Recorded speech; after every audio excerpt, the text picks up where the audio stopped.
C'était vraiment bon ce restaurant. Voir une petite critique. Thomas. Quoi? Hey, ça y est, on va pouvoir enterrer Google Doc.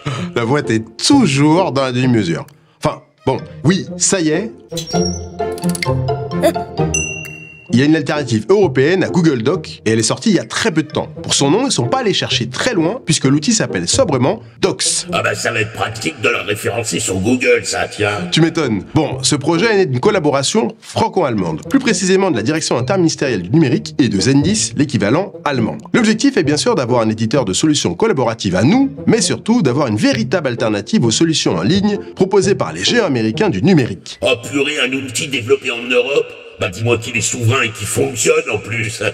Et pourtant, oui. Et c'est impératif puisque Docs est à destination des agents publics, donc si ces données étaient enfin entre nos mains, ce ne serait pas si mal. Ce qui est également intéressant, c'est que l'outil est open source, ce qui permettra à la future communauté de faire évoluer l'outil, et bien sûr, de l'auto-héberger. Ah bah il va falloir des formations avant que tout le monde soit capable de le faire. Oui, probablement. Mais pour revenir sur la souveraineté, le marché des outils bureautiques en France est dominé à 80% par Microsoft. Google a fait sa place grâce à son approche online. Clairement, l'outil franco-allemand a repris les mêmes codes, même si le site gouvernement vend une nouvelle façon d'organiser les connaissances. Les fonctionnalités semblent être les mêmes que celles de Google Doc, et tant mieux, car elles fonctionnent très bien. Donc Thomas, tu me confirmes que la France et l'Allemagne vont tout faire péter, quoi.